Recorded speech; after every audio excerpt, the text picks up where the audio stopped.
तोरी ପାଇଁ ତୋ ପାଇଁ ଧାରାବାହିକରେ ଆପଣମାନେ ଦେଖିବେ ନିଶା କହିବେ ମୋ ସହିତ ଲଢ଼ିବା ତୋର ପୁରୁଣା ପ୍ରାକ୍ଟିସ୍ ହେଇପାରେ ଚିକେ, ହେଲେ ସତ ଲୁଚେଇବାରେ ମୁଁ ହଉଛି ମାହିର। ଏବେ ତୋ ସତ ବି ମୋର ଆଉ ଏ ଘର ବି ମୋର। ତତେ ମୁଁ କହିଥିଲି ନା ତୋର ଏ ଲୁହରେ କାହାଣୀ ଲେଖିବ ତୋର ଏ ସାନ ଯା ରାଣୀ। ଏହାପରେ ନିଶା ସେଠାରୁ ଚାଲିଯିବେ। ଚିକି କହିବେ ହେ ମମି, ମୋର ଏ ପୁରୁଣା ଶତ୍ରୁ ସହିତ ଲଢ଼ିବା ପାଇଁ ତୁ ମତେ ସାହସ ଦେ ମା।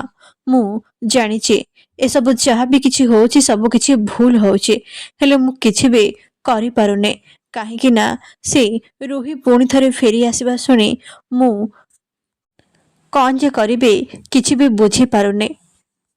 କିନ୍ତୁ ଏ ଲଢ଼େଇ ସତ୍ୟ ଆଉ ନ୍ୟାୟର, ଆଉ ମୁଁ ଜାଣିଛି ମମି ତୁ ମୋ ସାଥ ଦେବୁ।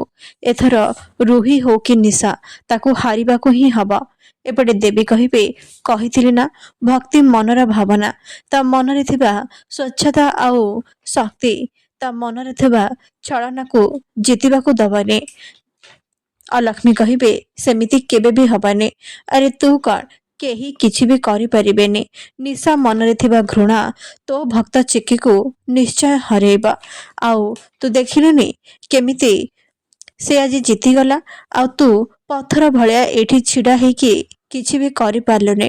ଠିକ୍ ସେମିତି ତୋ ଭକ୍ତ ବି ତତେ ଦିନେ ପଥର ମାନିକି ପୂଜା କରିବା ବନ୍ଦ କରିଦବ।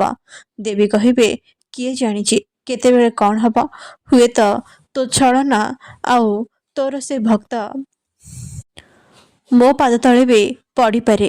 ଏପଟେ କାମିନୀ ଘରକୁ ଫେରି ଆସିବେ ଆଉ ସେ ମାଧବୀ ଓ ନିଶାଙ୍କୁ ଡାକିବେ। କାମିନୀ କହିବେ ତୁ ସଂସ୍କାର ଭୁଲିଗଲୁଣି ମାଧବୀ? ବଡ଼ମାନେ ଘରକୁ ଆସିଲେ କଣ କରିବାକୁ ହୁଏ କଣ ସେ କଥା ତୁ ଜାଣିନୁ? ତତେ ଆଶୀର୍ବାଦ ନେବାକୁ କଣ କହିବାକୁ ପଡ଼ିବ? ଏହାପରେ ମାଧବୀ କାମିନୀଙ୍କ ଆଶୀର୍ବାଦ ନେବେ। ଏପଟେ କାମିନୀ କହିବେ ଆଉ ତୋ ବୋହୂ, ଆରେ ଶିକ୍ଷା ସଂସ୍କାର ବୋଲି ତ ଏ ପାଖେ କିଛି ନାହିଁ, ଆଉ ସାଧାରଣ ଜ୍ଞାନ ବି ଇଏ ଭୁଲିଗଲାଣି। ତୋ ଶାଶୁକୁ ଦେଖିକି ତୁ କଣ କିଛି ବି ଶିଖିପାରିଲୁଣି?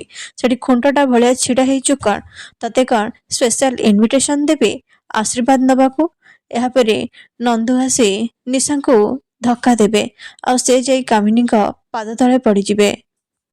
ନିଶା ଭାବିବେ ଏ ଘରେ କଣ ଲୋକ କମ୍ ଥିଲେ ଯେ ଏ ବୁଢ଼ୀ ପୁଣି ଥରେ ଆସିଗଲା ମୋତେ ହଇରାଣ କରିବାକୁ। କାମିନୀ କହିବେ ଆସିବାକୁ ପଡ଼ିଲା କାହିଁକି ନା ଏ ଘରେ ଅଲକ୍ଷ୍ମୀମାନଙ୍କର ଉତ୍ପାତ ବଢ଼ିଯାଇଛି। ତା ମାନେ ଏଇଆ ନୁହେଁ ଯେ ମୁଁ ମୋ ଘରେ ଦେବୀ ମା ଲକ୍ଷ୍ମୀଙ୍କର ପୂଜା କରିବାଟା ବନ୍ଦ କରିଦେବି। କାଲି ଏ ଘରେ ମା ଲକ୍ଷ୍ମୀଙ୍କର ସ୍ୱାଗତ ହବ ଆଉ ମାଣ ବି ବସିବ, ଆଉ ସେ ସବୁ କାମ ଏ ଘରର ବୋହୂ କରିବ। ନିଶା ତୁ ତ ଚିକିକୁ ଏ ଘରୁ ବାହାର କରିଦେଇଛୁ, ଏବେ ତୁ ହଉଛୁ ଏ ଘରର ସବୁ କିଛି। ତାହେଲେ ଠିକ୍ ଅଛି, କାଲି ତୁ ହିଁ ଏ ଘରେ ଲକ୍ଷ୍ମୀ ପୂଜା କରିବୁ ଆଉ ସେଥିପାଇଁ ଯେତିକି ସବୁ କାମ ତୁ ନିଜ ହାତରେ କରିବୁ।